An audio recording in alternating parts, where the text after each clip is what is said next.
Welcome to Breakdown, Episode 10, Understanding the Bill, the Need to Know on Insurance. Today, we are diving deep into something that, let's be honest, gives just about everyone a headache, your medical bill. You know that feeling, right?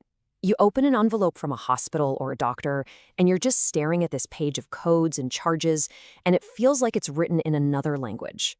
Well, you are definitely not alone. It almost feels like it's designed to be confusing. And then it hits you. That sinking feeling in your stomach, that is bill shock, and it is absolutely real. But here's what I want you to hear loud and clear. You are not powerless in this situation, not by a long shot. We're about to arm you with the tools you need to understand it, question it, and fight it. Okay, so here's our game plan. We're going to start with that bill shock moment. Then we'll crack the insurance code together. We'll talk about your backup team, because you don't have to do this alone. Then we'll get into the nitty-gritty of how to fight a denial. After that, we'll cover your rights against surprise bills, and then we'll wrap it all up with a final takeaway. Let's do this. All right, first things first, let's crack the insurance code. Look, to play the game, you've got to know the rules and you've got to speak the language. So let's turn all that confusing jargon into knowledge you can actually use. First up is the premium. The easiest way to think about this, it's your subscription fee. You know, like Netflix or your gym membership. It's that set amount you pay every single month, just to keep your insurance active, whether you go to the doctor or not. Next, we've got the deductible. Think of this as the first big hurdle you have to jump over. It's the amount of money you have to pay for your own medical care before your insurance company will even think about paying a dime. So if you've got a $2,000 deductible, you're on the hook for the first $2,000. So what happens once you finally met that deductible? Well, that's where copays and coinsurance pop up.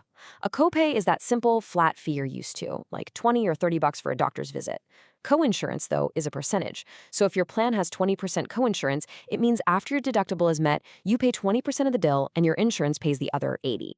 So how does all this come together in the real world? Well, most plans kind of fall into two main categories. You've got your traditional plan, which usually means you pay a higher monthly premium, but your deductible is lower, so your costs are more predictable. Then you have the high deductible health plan, or HDHP. With this, your monthly payment is way lower, but, and it's a big but, you have to pay a lot more out of pocket before your insurance kicks in. It can be a great choice if you're healthy, but you gotta be ready for a bigger bill if something unexpected happens. Okay, so you've got the lingo down, but what happens when things get messy, when a bill shows up that just feels wrong? The most important thing to remember is this: you don't have to fight alone. Let's talk about your backup team. I want you to meet the patient advocate. This is a trained pro whose entire job is to be your guide through the healthcare maze. Seriously, think of them as your personal translator and your champion, all rolled into one. When you're overwhelmed, they're the ones who step in, ask the hard questions, and speak up for you. Okay, you're thinking, where do I find one of these people? It's easier than you think.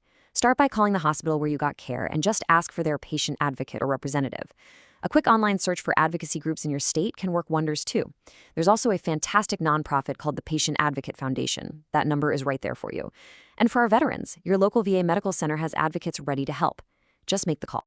Now, a really important warning here. Watch out for scams. Any legitimate, reputable advocate is not going to ask you for a big fee up front. If someone calls you promising they can magically erase your medical debt for a price, that is a massive red flag. Hang up the phone. All right, now for the main event. What do you do when the insurance company just says, no, claim denied? It feels like a punch to the gut, but trust me, this is not the end of the road. Here is your step-by-step playbook for fighting back. So the whole process really boils down to two key stages. Step one is the internal appeal. That's where you go right back to your insurance company officially and say, hey, I need you to take another look at this. If they dig in their heels and still say no, you move on to step two, the external review. This is where an independent third party, someone with no skin in the game, gets to look at your case and make the final call. Now, pay close attention to this slide because these deadlines are absolutely crucial. You have 180 days, that's about 6 months, from the day you get a denial to file that internal appeal. After you send it in, your insurer usually gets 30 days to make a decision. Then, if they deny you again, the clock starts ticking for your final shot. You have 4 months to request that external review. Do not let these dates slip by.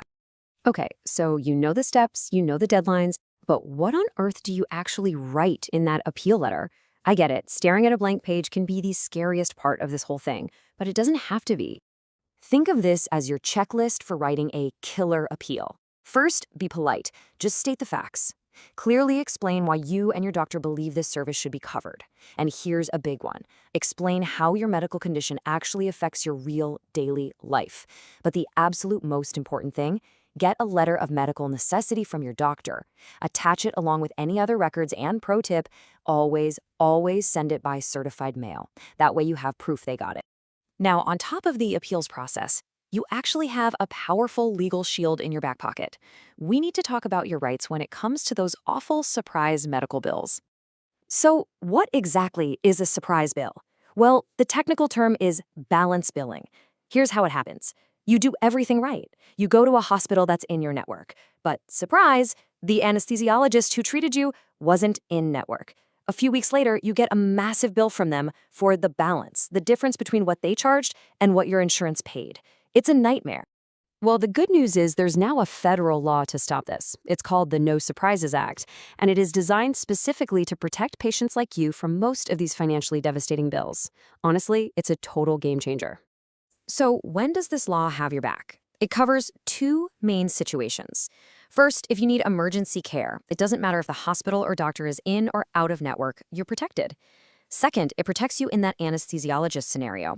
You get non-emergency care at an in-network hospital, but one of the providers is out of network.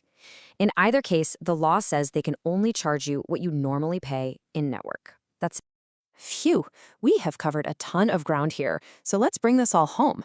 Let's boil it down and turn that feeling of shock and confusion into a clear, simple plan of action. If you remember nothing else, remember these 4 things. 1. Know your terms. Understand what a premium, a deductible, and a copay are.